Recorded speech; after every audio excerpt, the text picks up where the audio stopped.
Trouble on the lunch tray. A vote on Capitol Hill tomorrow could bring lunchrooms across the country one step closer to pretty big changes. A bipartisan U.S. Senate bill revises healthier meal plans that have been in place since 2010, talking about changes that would keep sodium levels low and allow for fewer whole grains in your child's lunch options. News Channel 6's Renetta Dubose spent lunchtime in one school district in the CSRA that's bracing for the change. Brad, fruits like this orange and grains like hot cereal won't change. What will change across the country and in Warren County are canned items because of the sodium that's in it. We do 638 meals out of this kitchen every day. Salad, peaches, and whole wheat pizza. This satisfies the School Nutrition Association's requirements for a well-balanced school meal. School lunches just took a calorie dive in 2010. Now they could change again. Scott Richardson welcomed News Channel 6 into the Warren County High School cafeteria to explain how federal legislation, which eases grain restrictions and delays sodium decreases, could change how he feeds his 100% free breakfast and lunch kids. What you're going to see if this legislation passes is an easing of those restrictions to be able to get away from that whole grain and get back to the possibility of a one grain.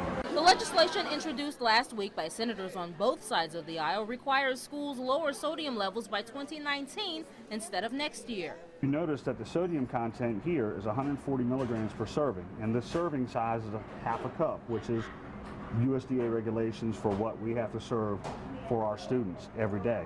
Now, before, we would just open this can, dump it into our hotel pans, and cook them up however we're going to cook them based on the recipes that we have. Starting next year, if the legislation doesn't change, each one of these cans has to be dumped into this colander, and then the colander has to be taken over, and the lunchroom lady will have to go and rinse the colander under water for 20-30 seconds to try and cut the sodium content in half. Milk does a body good, especially athletes. The school's coach is already making protein shakes with excess milk, but he's hoping he can get more protein, such as beef and chicken, packed onto lunch plates. Protein help build muscles, and protein help muscles to grow. And protein is very important in sports because you have to lift weights, you have to get stronger.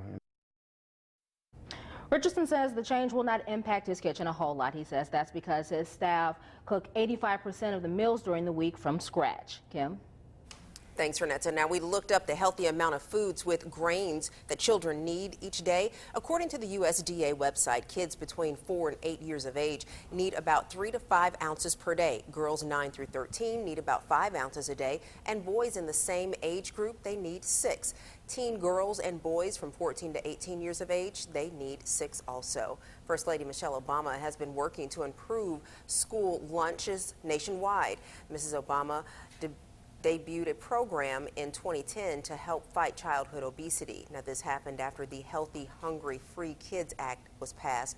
Now she says school nutrition has improved for the first time in 30 years. Schools hurting for cash, well, they don't have an option to opt out of the nutrition regulations through a waiver.